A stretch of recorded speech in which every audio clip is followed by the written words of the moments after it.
In this session, we're going to dig further into head accents in dialogue and how we use them, and some other stuff, before we get to the secret.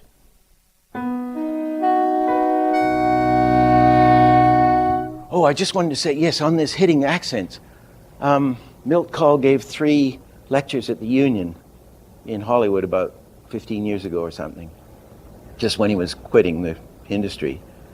And he had a thing where Geraldine Page, the actress, was saying something to the little girl. The little girl, she's saying the little girl is ugly or something. Who would want a little girl like you or something? I don't know what the line is, but it was full of accents. And what Milt did was he ran this thing in the the pencil test. The woman says, well, and then she took the chair and, who? And she sat down on the chair, and then she picked up, who would want a little girl as ugly as you? Or something like that. And he hit boom, boom, boom over to the chiffonier. And I said, how did you do that? It's wonderful. And he said, thank God for an intelligent question. His answer was, she hit those words so hard, whatever they were, well, who would want an ugly little girl like you? She hit him so crisply and so hard. He said, I couldn't do it with the body. I thought I'm going to have to use I'll have her stool over here and I'll slam her down. He said, then I can get the stool go down and then the bum goes down and then I got all this stuff to work with. And that scene is one of the mind-blowing pieces of perfection, I think. It's because it's got everything going. It's absolutely wonderful. Everything we're talking about here is all working fully in that shot. So you hit those accents. That's the conclusion is, hit the accents hard, and hit them with the hands if you can, or hit them with a prop, or anything. I mean, I noticed was it the other day I was doing this, and I was talking away, and I suddenly went. Everybody went. Well, the people do that. I've had enough of this shit. They did, don't they? They or I'm quitting. I'm quitting. 2 accents, 3 accents. One, I'm quitting. I'm quitting.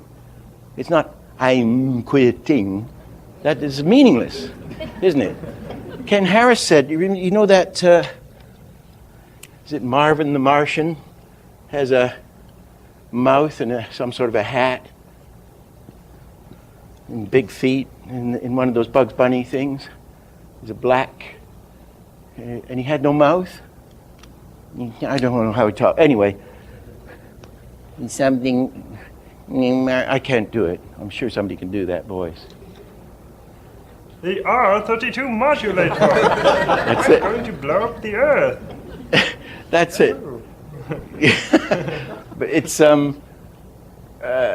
Ken Harris said he learned more about dialogue doing Marvin the Martian than he ever did with Bugs Bunny or the Roadrunner. Well, the Coyote never spoke.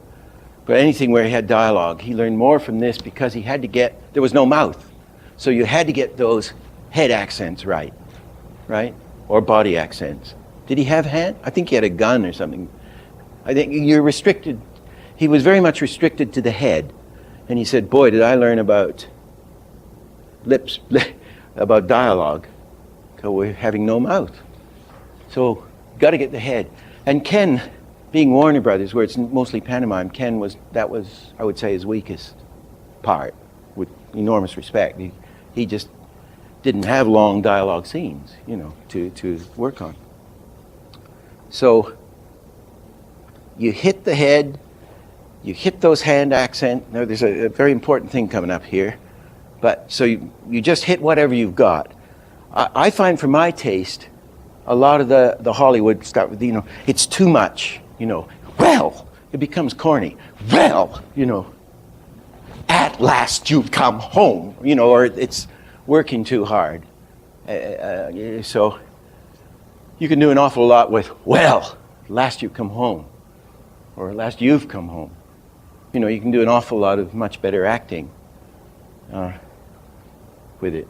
So the main thing is you've got to find the accents, and you've got to program your brain so that you don't even need to listen to the soundtrack anymore. You've listened to it so much, it's in your head. And you hit the whatever accent. Now they found a wonderful thing, either during Pinocchio or after. It's and the old guys didn't know it. Ken didn't know this one, and I don't think Art did. In fact, he didn't. And this was the Mills and Frank and Ollie and Lounsbury and everybody figured this one out. Let's put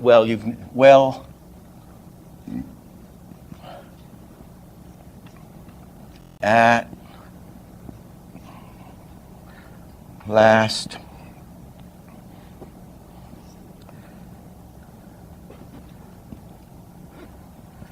your home. Let's say we're going to hit at. No, let's do at last. At last, we'll hit here. This is our big accent. Frank Thomas said on Pinocchio, the boy's voice for Pinocchio was so naive that they had to get these head accents up way early. If you were going to say, at last, because it was so little kid naive, they would they had to get the head up 8 frames early. So the head accent would come up here, say. Anyway, very much, to make the thing work, you had to be up there early. And then you would have the vowel on the modulation, but the head would come up terribly early. Well, at last you're home. Now in slow motion.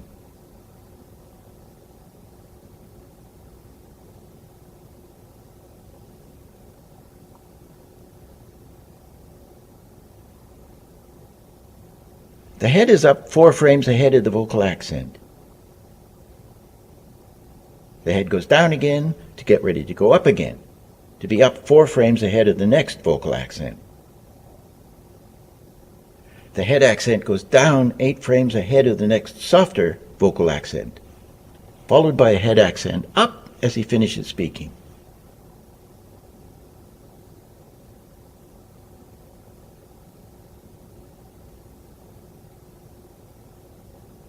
Well, at last you're home.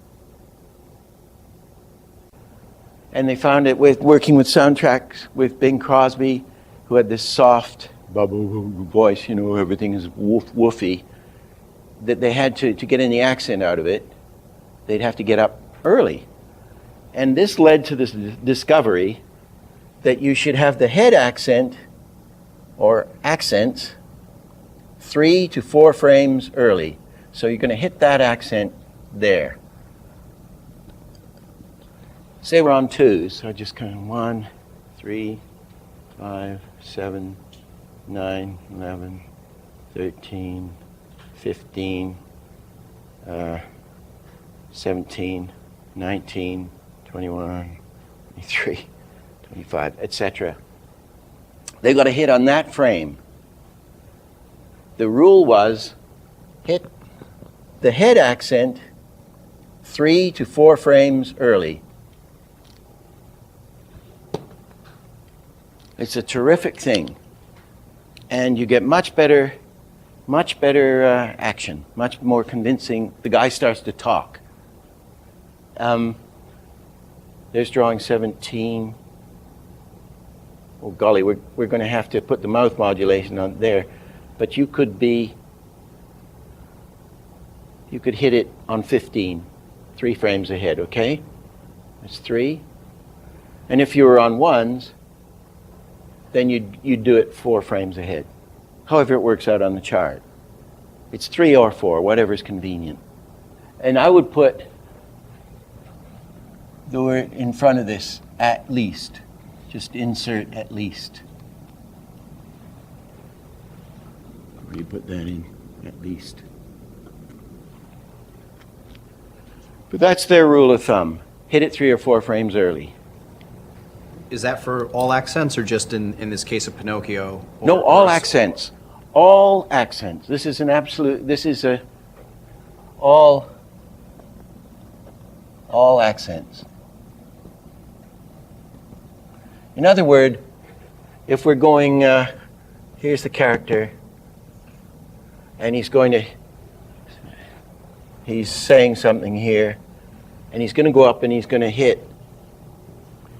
There's the mouth modulation. You get up here.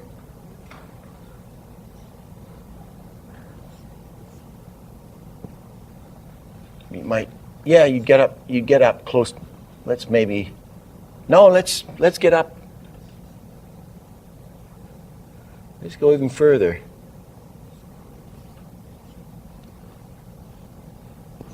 Get up there 3 or 4 frames early.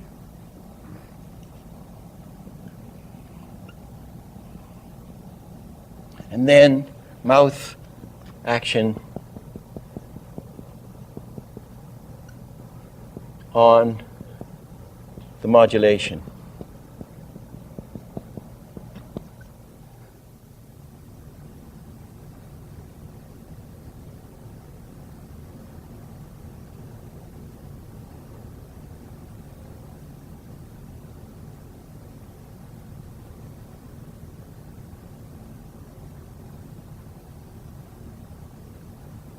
Hi. Hi. Hi. So it's like the extra drawing in a way. You're getting an overlap or extra bang for the buck by doing it. It's up there, and of course it reads it. It reads Hi. earlier. Makes it read better. Now you're saying 3 to 4 accents on like even, or 3 to 4 frames early on even like a really hard accent? Would you like Yeah. crank? Get the head up there 3 or 4 frames early on any accent. So you whether bring- it's up a lot or up a little. So you bring it up to bring it down on that? No, well, you may cushion down after, he's talking away. But if you're hitting something strong, you get up there 3 frame or 4 frames early. I just was wondering if that was one of the rules that you thought maybe was No, an this is a exception wonderful or- rule. This works. It just works. Okay. This works. I don't know. There may be exceptions. I don't know of any. It's a terrific later development after the Golden Age. It's more common to have head accents go up, but of course head accents can go anywhere. Up, down, or sideways. Hi. Hi. Hi. Hi. Hi. Hi. Here are 4 head accents going down. Don't give me any argument. Don't give me any argument. When you have a beat, say this is 1 and this is 13. Say it's a 12 frame beat, right? March time. This is 1, 13. The animator, and you'd have, golly, how many frames are there? 1, say this is even timing. The rule for among animators is if you're doing a dance, the person hits the beat. Say I'm doing a preparation for a dance, and it's in March time. Right, like that. That's on 10s, isn't it? It's faster. Anyway, say it's dum-dee-dum-dee-dum. That's March time. You would hit hit the contact 2 frames ahead of the beat. That's the sort of rule that animators have for a dance, right? Get the foot down 2 frames before the actual musical beat, before the drum goes boom. Okay, but there's a better one. Which Mo came from the cutting room and was trained with a wonderful editor in England. And he said what they do is they divide it into 3, whatever the beat is, divide it into 3 and hit it a third of the before the beat. Which is really, in this case, it's like 1, 2, 3, 4, 5 frames. Is that? Have I done it right? It's about 4 frames ahead if it's a 12-frame beat. That's the live action rule, isn't it? So I'd rather follow, who knows? Try the live, if you've got a musical track, I certainly would try that if you're hitting a beat. I'd be interested to know, since you're going to be doing a lot of that, I'd be interested to know how that comes out, whether you, it's certainly going to work with 2, that's what I always did, but I've just recently learned the live action really good people do divide the beat into 3 and go a third before. It seems like maybe it makes sense that because of what you're saying with hitting the accent of the head 4 before, that it really, it fits, doesn't it? Yeah. It fits that theory. yeah, it pops you into 3 it. to 4 early. I've heard that you want to sometimes start the mouth action 1 or 2 frames Oh, before I'm the glad track. you said that. I'll start to vibrate soon. This is leading to something I feel terribly. I can't even say a sentence without getting upset on this one. Okay, now we get onto this terribly emotional thing here. So the mouth is open here, but the head's gone up here, right? And because of this sort of rule, that later, when you've done your animation, you might want to advance the picture 1 frame, or 2 frames, or 3 frames. Sometimes, the general rule is it looks better with the soundtrack dropped back 2 frames, or and conversely the picture advanced, your picture's 2 frames early. But the thing is, what you do is you animate level sync. For God's sake, animate level sync. And there's only 1 level sync, and that's right on the nose, right on the spot, right on the modulation, right on the vowel. Do your animation that way, please. Because then, that's set. You know, that's your foundation. You then go into the editing room, and you decide whether it's advanced 1 frame, 2, 3. I found there is no rule. I mean, Chuck Jones will tell you it's because of the sound in the theater and the physics waves of the distance going back and the sound travels at this speed, and it's nonsense, because why does it work in a closed space? See, why does it? Nobody knows why it's better advanced. It just is better. Frank Thomas did a very nice thing always with his stuff. He would draw the mouth shapes on the exposure sheet. There's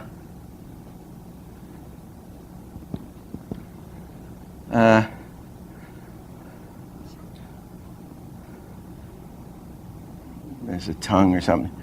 He would do little scribbles. On the sheet, just little light marks. So he'd figure out his positions, and using this action column is very few animators use it. I mean, it's there for us, and you can go, boom, mark things. In England, all the animators would write all over their sheets, phone Myrtle, it's 3 o'clock. Buy new shoes Saturday. The things were a mess. But you should use this. The camera instructions usually pretty clear, but use that action column as much as you can, because you can see the pattern of things that you're doing on it. You can see if it's very boring, you know, if it's monotonous. You can see rhythms. You start to see the physical, visual rhythms in it or something. So Frank would then, if he's animating a bear or something sideways, he would do everything on the front, so that he knew he's doing drawing 9, and it's an open mouth. He wouldn't have to think about it. He'd concentrate on getting the mouth attractive, or his whole thing was to be as appealing and empathetic as possible with his work. He'd snuggle up to you in the screen, kind of, and so he had to work at his drawing. He really worked at it, and so he'd do this. It's a clever way to do it, isn't it? You figure it all out first, the technology. You got your numbers, and then he's going to work on his drawings and getting those. That's where the energy's going to go, having done the planning. That's a good way to do it. I mean, there's very funny bits of lip sync, isn't it? Like The Simpsons, very, very funny, this animated thing of the mouth is like this, and then you close the mouth, and there's teeth everywhere, and then you go out to an ooh, like that. And the teeth pop on and off. And it's a cartoony gag. I mean, it's like Matt Groening's Life is Hell drawings. They're hilariously funny. And obviously I love The Simpsons. They're doing it to be funny. But for our purposes, generally, the skull's like this, and the teeth are anchored into the skull, and the jaw works on a hinge kind of thing, like that. And so it's a good thing to remember the teeth. I mean, if I'm doing a realistic or convincing character, anchored, what am I trying to write? Anchored. Top teeth, anchored to skull. So we're not going to pop these off and on unless we're trying to be funny about it. The thing about people's mouth positions,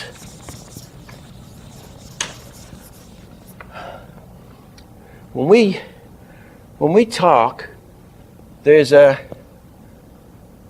some people like me, the predominant thing, if I can just, anybody open their mouths just slightly? No, you're movie star. This is it's more attractive. You always see it with movie star women and stuff and guys. The top teeth are what reads, isn't it? And a lot of us, like me, it's the bottom teeth. Your top.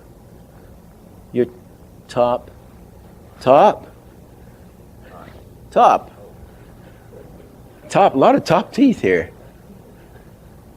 Anyway, but for general purposes, there's top teeth or bottom teeth. And so when we're animating a character, we want to look at the top teeth and the bottom teeth. This thing about using a mirror, that animators use a mirror, well, we're animating ourselves half the time anyway, and we want to get away from that and into the character we're supposed to be animating. And if you look at yourself in the mirror, what you're doing is I'm looking at the guy with a collapsed upper lip and bottom teeth, whereas 90% of you have the top teeth. You see, so, and if I try to see my top teeth, it's difficult. So you don't want to animate yourself. So I'm kind of anti the mirror business because I would like to get away from animating myself. It's a very interesting thing. I did the animation of the baby most of the way through the picture of the rabbit, and when he's throwing his fit outside the refrigerator, said, "Why'd you do that goddamn thing?" You know, and he's pumping his arms in the air and yelling at the rabbit. And then he stamps off and gooses the woman and see my tray, or whatever it is. As I was doing it, I thought, this is very interesting. I've seen, you know, I'm right in the middle of animating it. And I said, but I've seen this guy somewhere recently. I've seen somebody doing this. It's very familiar and very recently familiar. And I'm going through it, and I suddenly realized it was I got double taxed by the English government, or as they were trying to double tax me. It was me freaking out in the kitchen that morning. And it was exactly what I do. You know, Jesus Christ. It was all the actions. They were mine. I was just animating me as a shrunk Elmer Fudd baby. You know? So we're projecting everything through ourselves, but these great actors can take any, you know, they turn into any, you never know who they are half the time. So as we want to get our range into the characters, for God, we want to get away from ourselves, isn't it? We're using ourselves as the conduit to do something else. If we're skinny, we're trying to draw a fat man. If we're fat, we're trying to draw a skinny man. We don't want to look at ourselves in the damn mirror. So we don't, you know, our creatures are either this, predominantly this, or this, or this. It's very rare that you get somebody that has both top teeth and bottom teeth working. And the most wonderful voice I ever worked with was Vincent Price, who's absolutely fabulous. He's got, half the time he's talk, keep away from Marie Antoinette. And he said, and I just think, oh, stop acting, Richard. We know you love to act. And then he just starts talking with the whole lot. So you have bottom teeth featured, top teeth featured, and then he goes into both sets. It's absolutely marvelous. And then he had, as he got older, he had these big jowls as well. And the face was amazing to work with. And so he had all this, but the other thing about him was when he turned to the front, you don't see it on the film so much, but in a restaurant with him, the eye is like a fish. And there's these teeth here. And then the throat. It was fabulous to work with. You had all this material to work with. It was just fabulous. And of course, terribly clear words and articulation. And I said to him in the restaurant, because his face was very, very odd, which is maybe why I was in the horror films. The face was very wide from the side, and then he flipped to the front, and it would go like this. And I said, my God, your face is like a fish. You know, it's so... He wasn't very pleased, but he was very funny about himself. I might just tell a Vincent Price story. When I went to meet him at the hotel to give him the script for the recording, and I went to the door, and very nervously, and the door opens, and he's like way taller than I expected. The head's way up here, and it was all legs. His legs were sort of up at my head. So he was like a marionette where you have the string up the back. It was all legs going up like this, and he looks down at me, and he says, "Hello, Richard. Come in. I'm a friendly monster." So, and then I sort of, which way do I go? I was standing there, and I was going to go this way into the sort of living room, and but this doorway's open, and this is what I see in the doorway.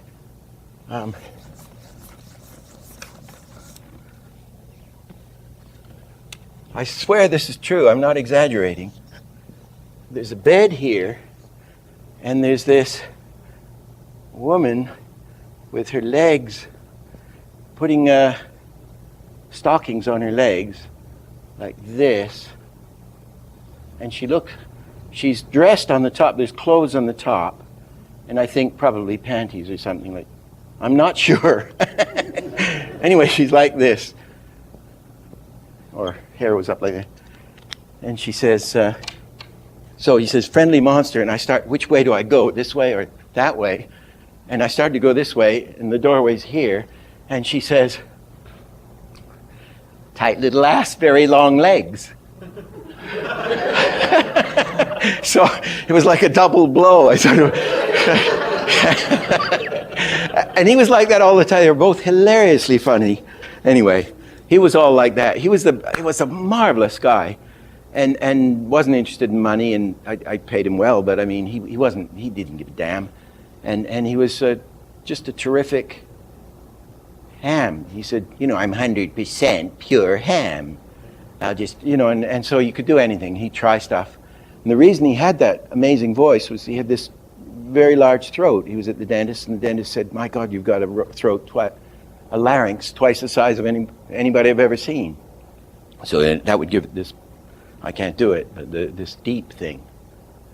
So that was fabulous to work with. Now the secret of, I don't think I need to draw this first anyway. I'd like to, let's swing it around. The secret of dialogue in animation, and probably in animation certainly, is this. And it was taught to me by Milt. He said, I had done a lot of study of his tiger in the Jungle Book of the mouth action.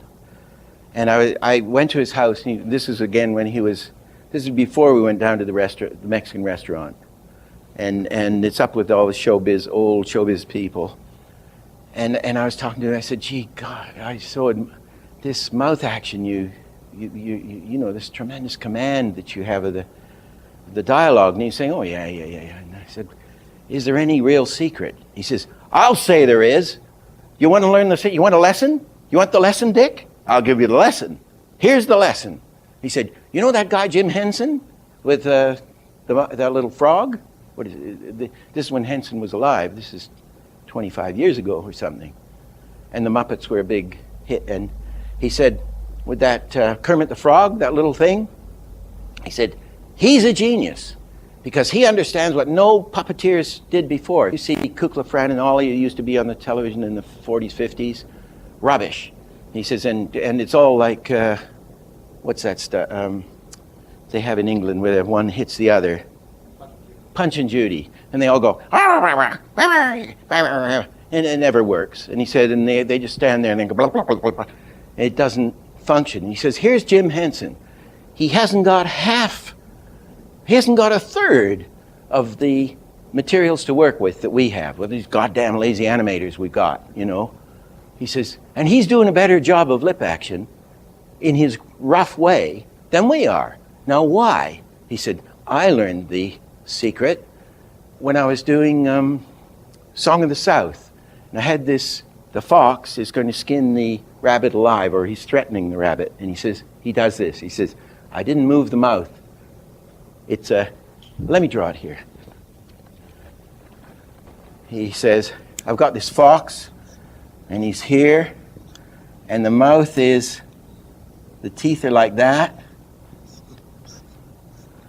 and he's got the rabbit sort of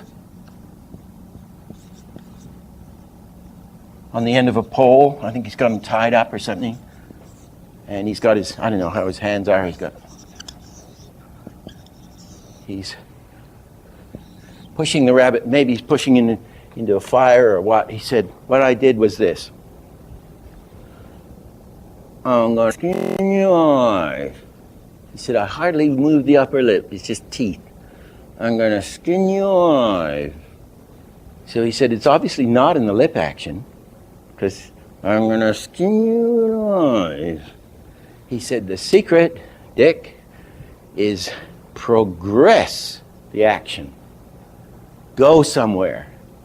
He said, that's what this genius Henson is doing. You watch that little frog, or any of the others that he's working when he's doing it. He said, he is going somewhere. He's either going back, sideways, He's down, up, imploding, explode, whatever it is, he's going somewhere.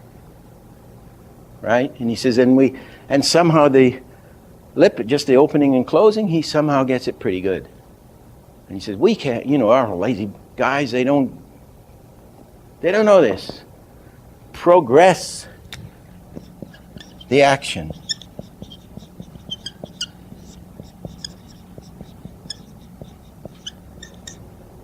Hello. Hello. Hello. Hello. Hello. Hello. There was this old witch, I forget what she looked like, she was saying,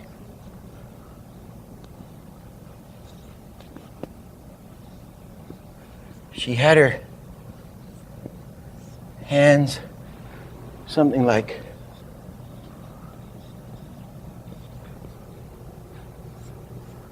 an Italian waiter. Forget, whatever it is. And she was saying, I'm going to give you the magic elixir.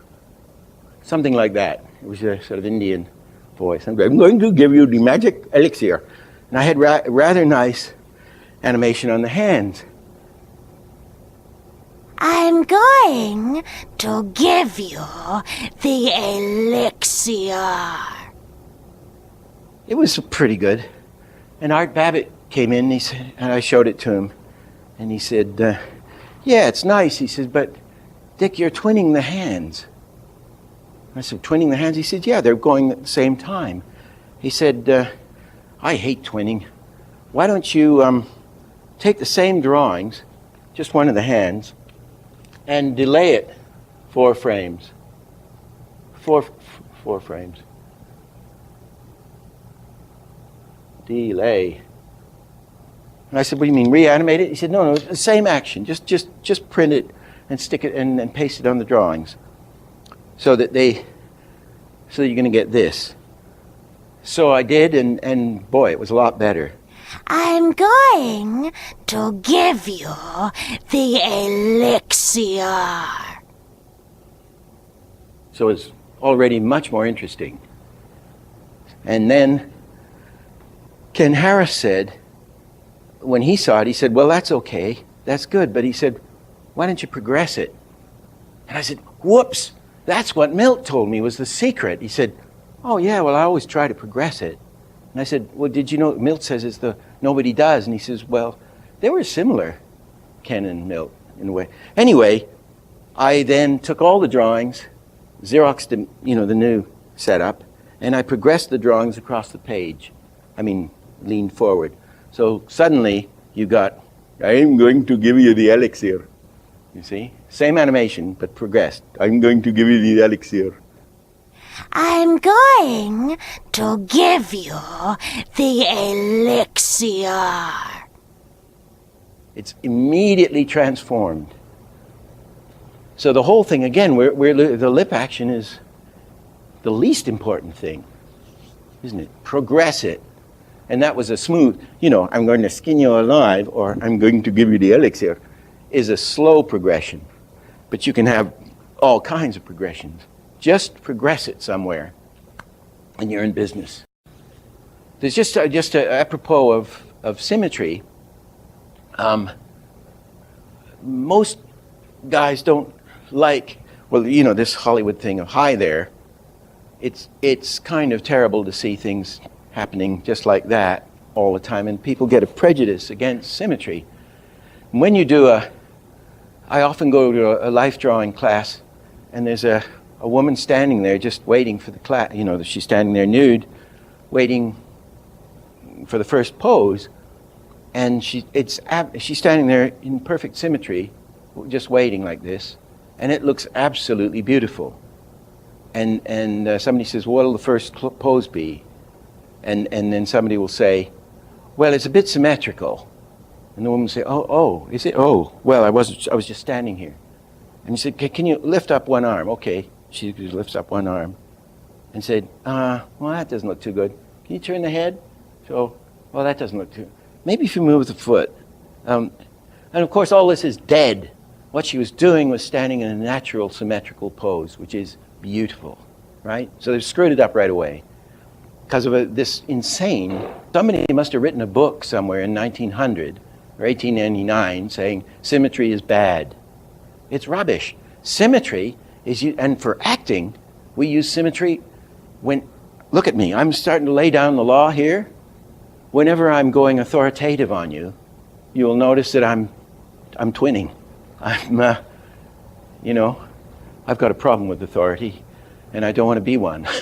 But when I'm trying to sock a point at you, I will do this. You never do this.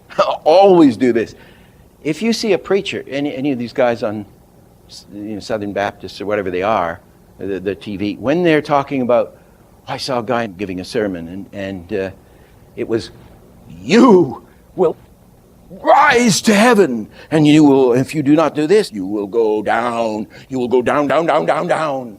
And you, then they break it. And you will go up, and you will go down, and all will be seen to be the truth, or whatever it is. We turn the pages of the great book, and there's the record of your life before you. Bad, bad, bad, bad, good, good, good, good. And then we close the book, and down you go, or up you go. So symmetry can be used terribly powerfully, right? You must not be afraid to use symmetry, especially for authority.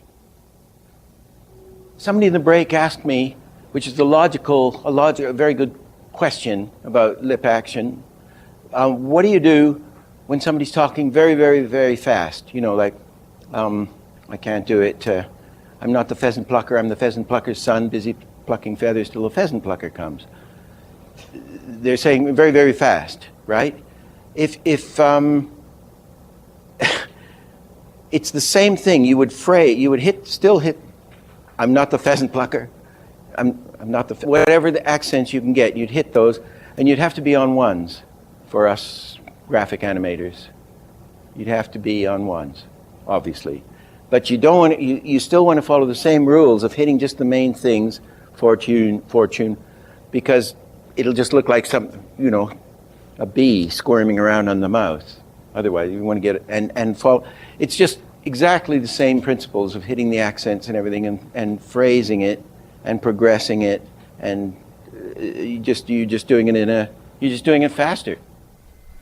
The only thing I'd add to that is that you would reduce your body and head accents by around half, so that they aren't flashing around all over the place. And for fast mouth action, it has to be on ones. But still progress it, still phrase it, and still accent it. In the next session, we'll be looking at directing and performance.